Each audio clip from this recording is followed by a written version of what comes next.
السلام علیکم ورحمۃ اللہ وبرکاتہ۔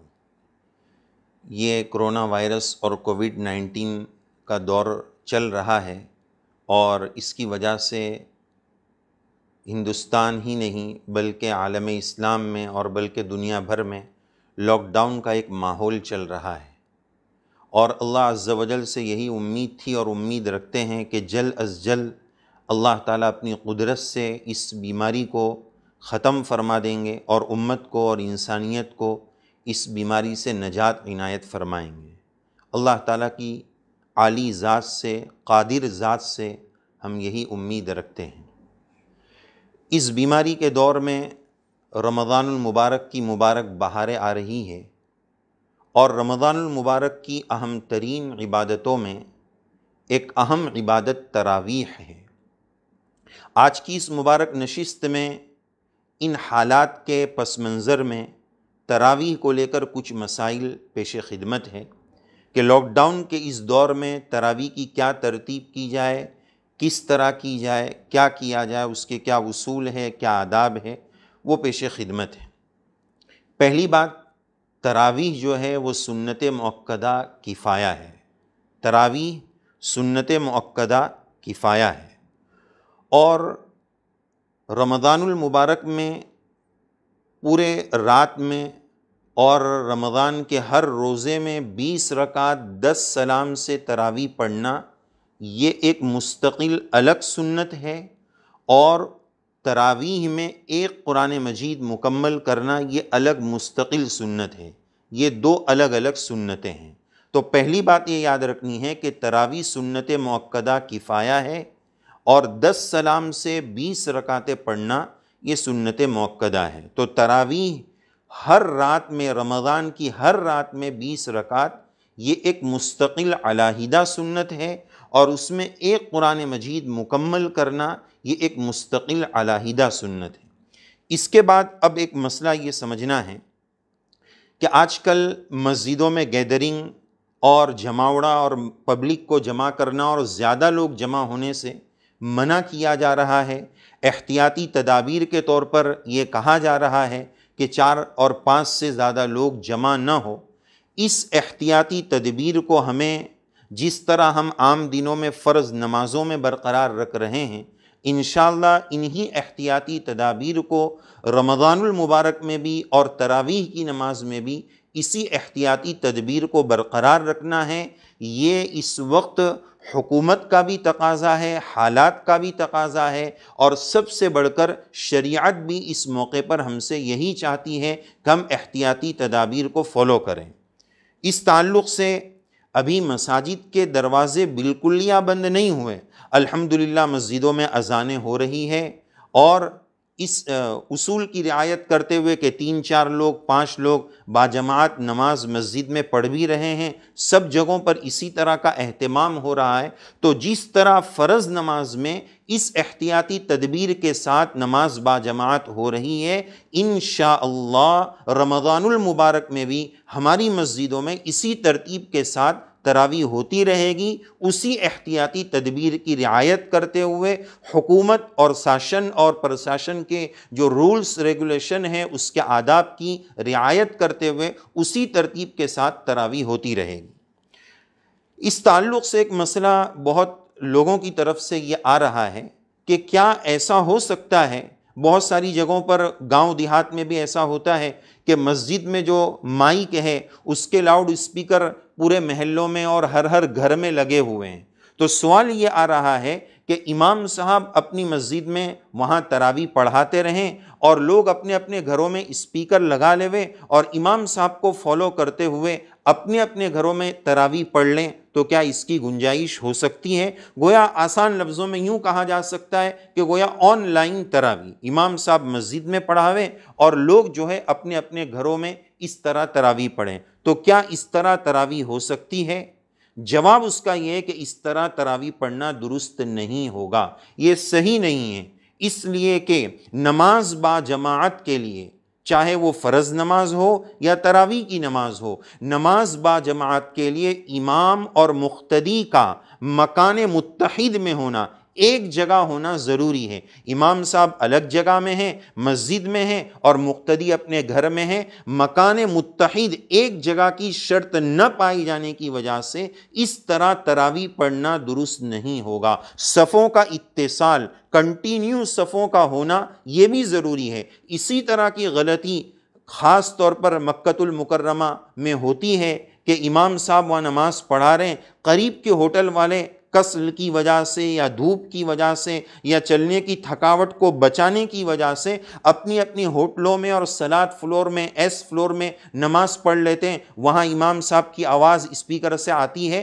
تو وہ بھی درست نہیں ہے، اتصال صفوف نہیں پایا جا رہا ہے۔ تو بہرحال اس طرح تراویح پڑھنا صحیح نہیں ہوگا۔ امام اور مقتدی دونوں کا مکان ایک ہونا اقتداء کی صحت اسی شرط کے ساتھ ہے کہ دونوں کا مکان ایک ہو۔ یہاں چونکہ دونوں کا مکان الگ الگ ہے، جگہ الگ الگ ہے، لہذا اس طرح آن لائن تراویح پڑھنے کی گنجائش اور اجازت نہیں ہو سکتی ہے۔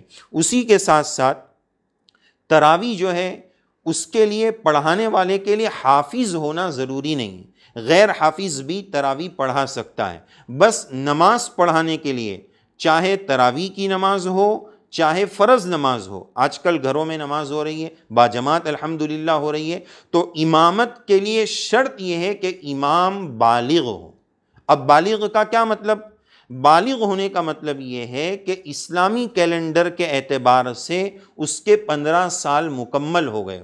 یہ شرط یاد رہے، اسلامی کیلنڈر کے اعتبار سے، اسلامی کیلنڈر کے اعتبار سے وہ کب پیدا ہوا تھا وہ یاد رکھنا ہے۔ اس اعتبار سے یا تو اس کے 15 سال مکمل ہو چکے ہو قمری کیلنڈر کے اعتبار سے، یا دوسری بات کہ اس کے اندر کوئی بالغ ہونے کی علامت ظاہر ہو چکی ہو، مثلا اس کو احتلام وغیرہ کبھی ہو چکا ہو، اس طرح کی کوئی بالغ ہونے کی علامت اگر اس میں پائی گئی تو وہ نماز پڑھا سکتا ہے، تراویح پڑھا سکتا ہے۔ حافظ ہونا تراویح پڑھانے والے کے لیے شرط نہیں ہے۔ اسی کے ساتھ ساتھ کوشش تو ہم اسی بات کی کریں کہ ہر گھر میں ہمیں حافظ دستیاب ہو جائے، اویلیبل ہو جائے، لیکن ایسا مشکل ہے کہ ہر گھر میں کیسے حافظ دستیاب ہوں گے، نہیں اویلیبل ہوں گے۔ تو اب ایسی صورت میں مجبوری کے موقع پر قرآن مجید پڑھنے کی تلاوت کے بجائے الم ترا سے، اگرچہ بہت سارے لوگ یہ سمجھتے ہیں کہ گویا الم ترا قرآن مجید سے خارج ہے، وہ بھی قرآن مجید کا حصہ ہے، تو الم ترا سے جو 10 صورتیں ہیں پہلی 10 رکعتوں میں اس کو، پھر الم ترا سے اگلی 10 رکعتوں میں پھر اس کو ریپیٹ کریں۔ تو تراویح پڑھانے کے لیے تراویح پڑھانے والے کا حافظ ہونا ضروری نہیں ہے۔ اگر ایسا حافظ دستیاب نہیں ہے، ہر گھر میں نہیں ہے، تو پھر الم ترا سے یا جہاں سے بھی قرآن مجید یاد ہے، مثلا کسی کو یاسین شریف یاد ہے، سورہ رحمان یاد ہے، تو اس کے ذریعے بھی تراویح پڑھائی جا سکتی ہے۔ اللہ تعالیٰ کی ذات عالی سے امید ہے کہ مسجد میں نہ جانے کا عذر ہے۔ مومن بندہ تو چاہ ہی رہا ہے کہ رمضان ہے، کاش مجھے مسجد میں تراویح پڑھنے کا موقع مل جائے، لیکن اس وقت سخت مجبوری کا عالم ہے، اس مجبوری کی وجہ سے وہ گھر میں الم ترا سے پڑھنے پر مجبور ہے۔ تو اللہ تعالیٰ کی ذات عالی سے امید ہے کہ بندے کی دل کی تڑپ اور طلب کی وجہ سے اس کو وہ قرآن مجید کی جو سنت والا ثواب ہے وہ بھی انشاءاللہ اللہ عز و جل عنایت فرما دیں گے۔ تو حافظ ہونا تراویح پڑھانے والے کے لیے ضروری نہیں ہے۔ اگر گھر میں حافظ صاحب اویلیبل نہیں ہے تو الم ترا یا جو بھی صورتیں یاد ہے اس سے بھی تراویح پڑھی جا سکتی ہے۔ اسی طرح ایک بات یہ بھی سمجھنا ہے کہ اگر گھر میں ہم اس طرح تراویح پڑھ رہے ہیں یا فرض نماز پڑھ رہے ہیں تو اس میں ہماری گھر کی لیڈیز اور مستورات اور مائیں بہنیں وہ بھی اس نماز با جماعت میں شریک ہو سکتی ہے، چاہے فرض نماز ہو چاہے تراویح کی نماز ہو، دونوں میں ہماری مائیں بہنیں شریک ہو سکتی ہیں۔ اگر گھر کی محرم عورتیں ہیں تب تو کوئی مسئلہ نہیں، پردے کی بھی ضرورت نہیں ہے، لیکن اگر نامحرم عورتیں گھر میں ہیں، مثلا بھابیاں گھر میں ہوتی ہیں، تو وہ بھی نماز با جماعت میں شریک ہو سکتی ہے۔ بعض لوگ یہ مسئلہ گمان میں رکھتے ہیں کہ اگر امام اور نماز پڑھنے والی خاتون آپس میں غیر محرمیت کا رشتہ ہے تو وہ نماز با جماعت نہیں پڑھ سکتے۔ ایسی بات نہیں ہے۔ حرم شریف میں امام صاحب نماز پڑھاتے ہیں اور ہزاروں عورتیں نماز پڑھ رہی ہے، تو ظاہر ہے کہ وہ امام صاحب کی محرم کہاں ہیں؟ تو نماز نامحرم کے پیچھے بھی پڑھ سکتے ہیں، بس پردے کی رعایت کی جائے، فتنے کا اندیشہ نہ ہو، پردے کی رعایت کی جائے تو نامحرم عورتیں بھی تراویح اور نماز میں شرکت کر سکتی ہے۔ کوئی کپڑے کا پردہ لگا لیا جائے یا متصل کمرے میں نماز پڑھ لی جائے تو اس طرح مائیں بہنیں تراویح کی نماز میں بھی شامل ہو سکتی ہیں۔ اسی کے ساتھ ساتھ ایک اہم مسئلہ یہ آ رہا ہے کہ اس وقت ہر گھر میں تراویح کی نماز ہوگی، حفاظ اتنے زیادہ ہے نہیں، تو کوشش یہ ہو رہی ہے کہ ہر جگہ حافظ اویلیبل ہو جائے۔ اب اکیلے حافظ صاحب پڑھائیں گے تو ہو سکتا ہے کہ وہ بھول جائے، تو ایک شکل یہ ہو سکتی ہے کہ حافظ صاحب اگر پختہ یاد کرتے ہیں پھر بھی بھول جا سکتی ہے تو وہ رکوع کر دیں اور نماز کے بعد دیکھ کر اس کی تصحیح کر لیں، اس کو یاد کر لیں اور پھر نماز پڑھائیں۔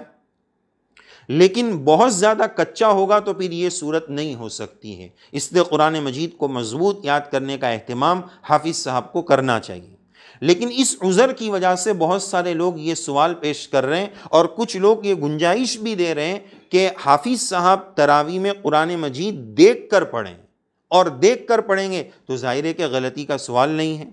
لیکن یاد رکھنا چاہیے کہ امام ابو حنیفہ رحمہ اللہ کے نزدیک نماز میں قرآن مجید کو دیکھ کر پڑھنا یہ درست نہیں ہے، صحیح نہیں ہے، منہ زبانی پڑھنا، حفظ سے پڑھنا ضروری ہے، لہذا دیکھ کر پڑھنا تراویح میں یہ صحیح نہیں ہے، اس کا خاص خیال رکھا جائے۔ بہت سارے لوگ کہتے ہیں ہم اونچا رحل رکھ دیں گے اور سامنے قرآن مجید ہوگا، وہ بھی صحیح نہیں ہے۔ امام صاحب کے بقول قرآن مجید کی تلاوت مصحف شریف کو دیکھ کر کرنا نماز میں یہ درست نہیں ہے۔ رسول اللہ صلی اللہ علیہ وسلم سے اس طرح نماز پڑھانا ثابت بھی نہیں ہے، تو یہ بھی ایک اہم مسئلہ ہے۔ اسی کے ساتھ ساتھ ایک مسئلہ اس تعلق سے، لاک ڈاؤن کے تراویح کے تعلق سے آخری بات یہ عرض کرنی ہے، آخری مسئلہ یہ عرض کرنا ہے کہ حفاظ کی کمی کی وجہ سے کیا ایسا ہو سکتا ہے کہ ایک حافظ صاحب ایک جگہ تراویح پڑھائیں اور اگلی تراویح دوسری جگہ پڑھائیں، یعنی ایک حافظ صاحب دو جگہ تراویح پڑھا سکتے ہیں، تو اس طرح گویا ان کی 40 رکعت تراویح ہو جائے گی، تو کیا وہ اس طرح تراویح پڑھا سکتے ہیں؟ تراویح درست ہو جائے گی؟ جواب اس کا یہ ہے کہ اس طرح تراویح صحیح نہیں ہوگی۔ جو امام صاحب نے پہلی تراویح پڑھائی ہے وہ ان کی سنت مؤکدہ ادا ہو چکی ہے، اب جو وہ دوسری 20 رکعت پڑھائیں گے وہ ان کی نفل ہو جائے گی۔ مقتدی پیچھے والے سنت مؤکدہ پڑھ رہے ہیں اور امام صاحب نفل پڑھا رہے ہیں، تو اس طرح نماز صحیح نہیں ہوگی۔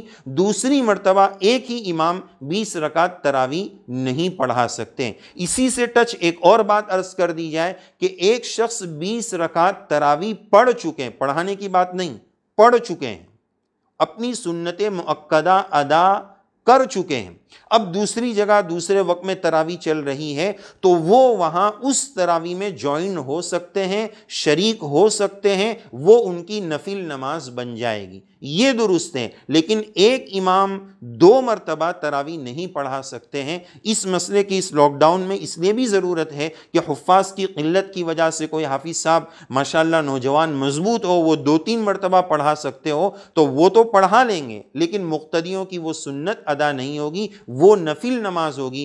خلاصہ کلام یہ کہ ایک سے زائد مرتبہ امام صاحب تراویح کی نماز ایک دن میں نہیں پڑھا سکتے۔ اللہ عز و جل ہمیں ان مسائل کو سیکھنے سمجھنے کی توفیق عنایت فرمائے، اس پر عمل کرنے کی توفیق عنایت فرمائے، اور اللہ عز و جل ماہ مبارک رمضان المبارک کی مبارک بہاروں کو ہماری زندگیوں میں خیر لانے، تقوی لانے، مغفرت لانے کا ذریعہ بنائے، نمازوں کا عاشق بنائے، اور اللہ تعالیٰ اپنی قدرت سے اس وبا کو دور فرما کر رمضان کی آمد کے ساتھ ساتھ اس بیماری کو بھگا کر ہم سب کو اپنے گھروں میں پہنچا کر عافیت کے ساتھ دنوں کو گزارنے اور مسجدوں میں عبادتوں کا اہتمام نصیب فرمائے۔ آمین یا رب العالمین، وآخر دعوانا ان الحمد للہ رب العالمین۔